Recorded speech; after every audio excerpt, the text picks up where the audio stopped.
Hello বন্ধুরা, আজকে তোমাদেরকে দেখাবো ডুয়েল পাওয়ার সাপ্লাই সার্কিটটি কিভাবে কাজ করে। একটি ট্রান্সফরমার আছে, তিনটা আউটপুট আছে, 12 ট্রান্সফরমার দিয়ে চারটা ডায়োডের মাধ্যমে দুইটা ক্যাপাসিটর দিয়ে ফিল্টার করে আমরা হলাম 12 × 12, মানে এটা হলো সিভারের 12 আর 12 আউটপুট বার করব।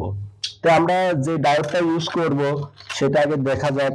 আমরা হলাম 5408 ডায়োডটি ইউজ করছি চারটা, আর ক্যাপাসিটর ইউজ করছি হলো দুইটা, 4700 মাইক্রোফ্যারাড 50 ভোল্ট দুইটি, আর আমরা একটি পিসিবি ব্যবহার করছি। এই পিসিবির মাধ্যমে ডুয়াল পাওয়ার সাপ্লাই বের করব। তো আমরা চলুন প্র্যাকটিক্যালে চলে যাওয়া যায়। ট্রান্সফরমারটা দেখা যাক। ট্রান্সফরমার এই যে 12 আর এটা হলো গ্রাউন্ড।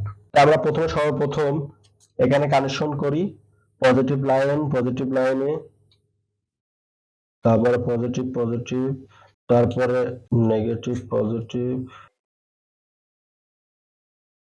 এবার আমরা ক্যাপাসিটরে লাগাবো।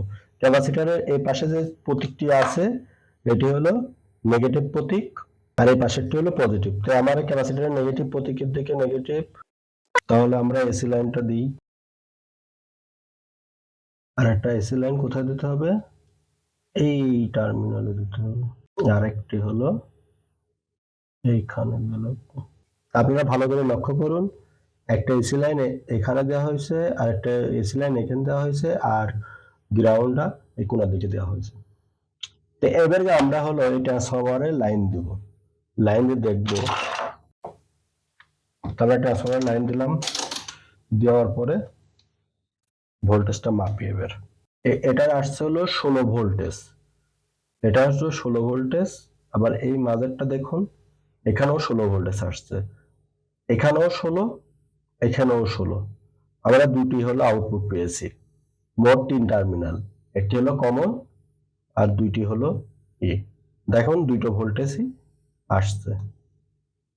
আমরা সাধারণত এই ডায়াগ্রামটা দেখলে বুঝতে পারবেন, এটা হলো এই যে কমন লাইনটা কমন, আর এই পাশে একটা পজিটিভ, এই পাশে একটা নেগেটিভ। তো নেগেটিভ আর গ্রাউন্ড দিলে নেগেটিভ পজিটিভ হয়ে যায়, আর এই পজিটিভ আর গ্রাউন্ড দিলে পজিটিভ নেগেটিভ হয়ে যায়।